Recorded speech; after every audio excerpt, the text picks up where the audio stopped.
Assalamualaikum warahmatullahi wabarakatuh. Saya Muhammad Biong dari kelas 12 TKJ 3 akan menjelaskan materi pengertian tentang promosi. Promosi adalah suatu upaya yang dilakukan oleh bagian pemasaran untuk menginformasikan suatu produk dengan menonjolkan nilai lebih dari produknya dibanding produk lain yang sejenis kepada konsumen agar konsumen tertarik terhadap produk yang ditawarkannya, sehingga diharapkan dapat mendobrak angka penjualan, menguatkan posisi penjualan produk di pasar, dan tentunya menaikkan profit perusahaan. Selain hal di atas yang harus diperhatikan dalam melakukan promosi seperti label produk, mungkin hal kecil dan sepele namun bisa mendukung, malah bisa menjadi ciri khas paten produk kita sendiri.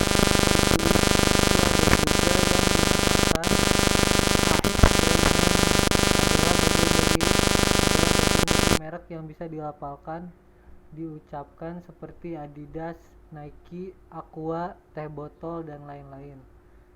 Brand mark adalah suatu simbol atau desain yang digunakan untuk memberikan identitas pada produk atau untuk membedakannya dengan produk lain.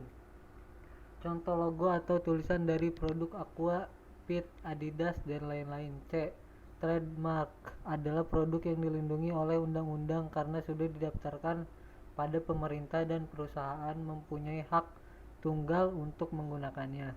Jadi, trademark terdiri atas kata-kata, huruf, atau angka-angka yang dapat diucapkan, termasuk juga brand mark.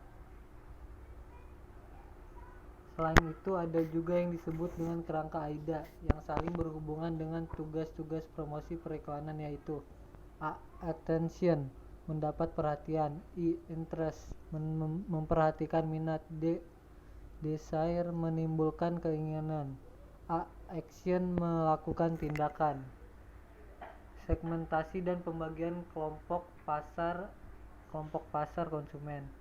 Segmentation atau segmentasi adalah suatu proses membagi pasar ke dalam sekelompok pelanggan yang memiliki perilaku yang sama atau memiliki kebutuhan yang serupa. Ada beberapa variabel segmentasi, yaitu geografis. Pengelompokan dilakukan berdasarkan faktor geografinya, seperti berdasarkan wilayah, ukuran kota, kepadatan, dan iklim. Demografi. Pengelompokan dilakukan berdasarkan usia, ukuran keluarga, siklus keluarga, jenis kelamin, penghasilan, pekerjaan, pendidikan, agama, ras, generasi, kewarganegaraan, serta kelas sosial. Psikografis. Pengelompokan dilakukan berdasarkan kepribadian, gaya hidup, dan latar belakang. Targeting adalah siapa yang dituju. Sasaran yang dituju. Dalam menentukan targeting, maka perusahaan harus melakukan beberapa survei untuk mengetahui keadaan pasar nantinya agar proses pemasaran itu tepat sasaran. Kriteria memperoleh target market optimal responsif. Pasar yang dituju harus responsif terhadap produk yang akan diluncurkan. Potensi penjualan ini tidak hanya dihitung dari jumlah populasi, tetapi juga ditentukan oleh daya beli dan keinginan pasar untuk memilikinya. Jangkauan media untuk promosi memiliki pengaruh yang besar terhadap tercapainya hasil optimal dan pemasaran suatu produk. Sensitivitas terhadap pasar. Untuk mempertahankan sebuah target market, maka perlu selalu memantau keadaan dinamika pasar secara konsisten. Positioning. Maksud dari positioning yaitu suatu langkah perusahaan dalam positioning itu adalah bagaimana sebuah produk di mata konsumen. Apa yang membedakan dengan produk pesaing? Syarat segmentasi pasar ini adalah sebagai berikut. Harus dapat diukur, measurable. Segmentasi pasar harus dapat diukur atau measurable, artinya harus terukur secara tepat, baik dalam besarannya maupun luasnya, serta juga daya beli dari segmen pasar tersebut. Sebagai contoh, segmentasi pasar yang dapat diukur dengan berpatokan bahwa seorang konsumen membeli produk sepatu karena terdorong atau tertarik oleh desainnya atau modelnya, atau bisa juga dengan patokan harga. Harus dapat dilaksanakan actionable. Segmentasi pasar harus dapat dilaksanakan dengan baik. Dengan segmentasi pasar yang bersifat actionable, maka semua program pemasaran yang disusun dapat dilaksanakan secara maksimal dan dapat melayani segmen pasar secara lebih efektif dan efisien. Harus dapat dicapai accessible. Segmentasi pasar harus dapat dicapai dengan baik. Segmentasi pasar yang telah ditentukan oleh suatu perusahaan haruslah dapat dijadikan sebagai pasar sasaran target market yang benar-benar potensial. Harus cukup luas, substansial. Segmentasi pasar harus cukup luas, meski segmentasi pasar bertujuan untuk lebih mempersempit kelompok target pasar, tapi tetap harus cukup luas. Dengan demikian dapat lebih menguntungkan perusahaan jika segmen pasar tersebut dilayani perusahaan. Tujuan promosi: menyebarkan informasi produk kepada target pasar potensial untuk mendapatkan kenaikan penjualan dan profit, untuk mendapatkan pelanggan baru dan menjaga kesetiaan pelanggan, untuk menjaga kestabilan penjualan ketika terjadi lesu pasar, membedakan serta mengunggulkan produk dibandingkan produk pesaing, membentuk citra produk di mata konsumen sesuai dengan yang diinginkan.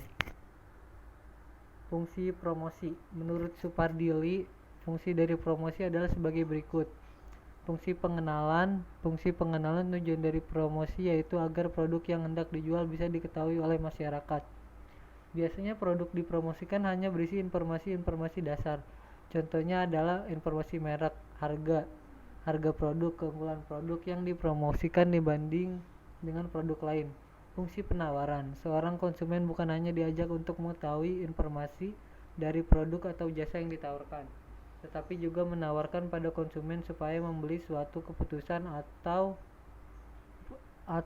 untuk tergerak membeli. Misalnya untuk membeli 100 pertama akan memperoleh potongan harga atau diskon sebesar 25% dan gratis souvenir dompet atau aksesoris. Fungsi penjagaan konsumen: pada fungsi ini lebih menekankan pada kuantitas transaksi dan bukan kuantitas jumlah konsumen. Yang lebih penting dilakukan yaitu menyediakan pelayanan agar konsumen setia pada produk, misalnya yaitu promosi hanya member di bisnis tertentu seperti MLM dan lain sebagainya. Fungsi perbaikan: di fungsi perbaikan promosi yaitu untuk memperoleh perbaikan kesalahan yang pernah dilakukan baik oleh pemilik produk atau film di perusahaan. Bisa disebut juga dengan sebagai permintaan maaf dari produsen terhadap konsumen. Misalnya adalah ketika ada yang menjual buku cara budidaya jamur tiram yang dilengkapi dengan CD tutorialnya, tetapi pada kenyataan penulis tersebut lupa untuk memasukkan CD di dalam buku. Sebagai permintaan maaf, maka penulis akan memberikan CD tutorial tersebut ditambah dengan souvenir terhadap pembeli. Jenis-jenis promosi: melakukan aktivitas promosi pada beberapa variabel yang terdapat di dalamnya, dan variabel-variabel tersebut harus digabungkan dan sesuai dengan keperluan dan kemampuan perusahaan. Kombinasi variabel-variabel promosi tersebut dinyatakan dengan bauran promosi atau promotional mix. Adapun jenis-jenis promosi yang ada saat ini adalah sebagai berikut. Advertensi, periklanan. Menurut jenis media yang dipakai, periklanan bisa dibedakan menjadi advertensi cetak, contohnya koran, majalah, dan sebagainya. Advertensi elektronika seperti website, blog, radio, televisi, dan lain-lain sebagainya. Pengiriman langsung adalah barang cetakan yang dikirim langsung dengan memakai jasa pos kepada target. Advertensi khusus adalah seluruh jenis barang yang berbentuk hadiah. B. Personal selling. C. Sales promotion. D. Publicity. Evaluasi berbasis pola efek pengaruh. Kampanye program promosi tidaklah begitu saja langsung saat yang bersamaan.